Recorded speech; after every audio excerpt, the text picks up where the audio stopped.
So there's a lot of different ways you can cut sheetrock.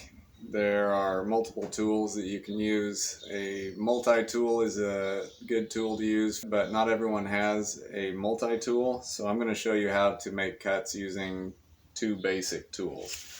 A utility knife and a drywall saw.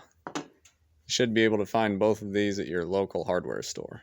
Another tool that I'm going to be using is a drywall square. In case you've never used a drywall square before, I'll just show you real quick how it works. There's a little lip right here, as you can see right there. So right now this is upside down. We're going to flip it over, and then all you have to do is push that lip up against the edge of your sheetrock, like so. And that squares up your line that you're going to cut. So we're going to run our utility knife down this edge of the square, and that'll give us a nice straight cut where we want to cut it off at. Okay, so you're just going to take your utility knife and run it down the edge of your square and just score the sheetrock. So I've got my scored edge right here along the edge of this table, and I'm just gonna snap it down like so. Now the back of the sheetrock has paper that's still gonna hold that on, so we're gonna flip this sheet over and then cut along the line on the back, and then we'll have our piece free.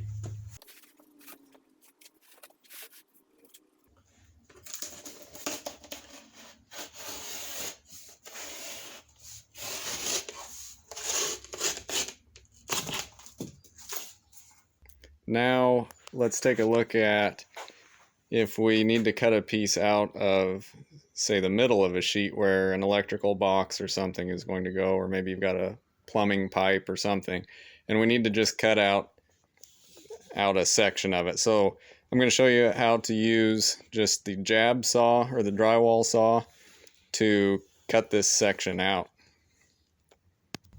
On the end of the saw, it's got a sharp tip on it, and that's for literally stabbing it through the sheetrock wherever you want to start.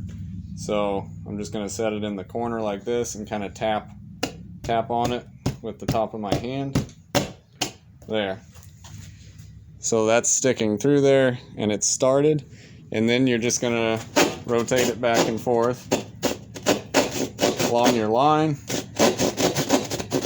Okay.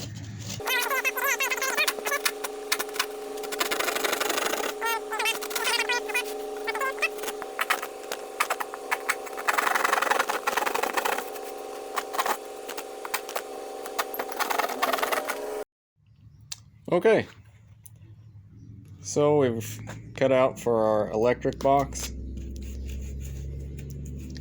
and if you need to smooth out some edges or something, you can just keep coming back with this. If you need to take a little bit more out, and you can run it back and forth and kind of shave more and more out. But pretty much we stayed right where we wanted to, and that's how you cut out for an electrical box.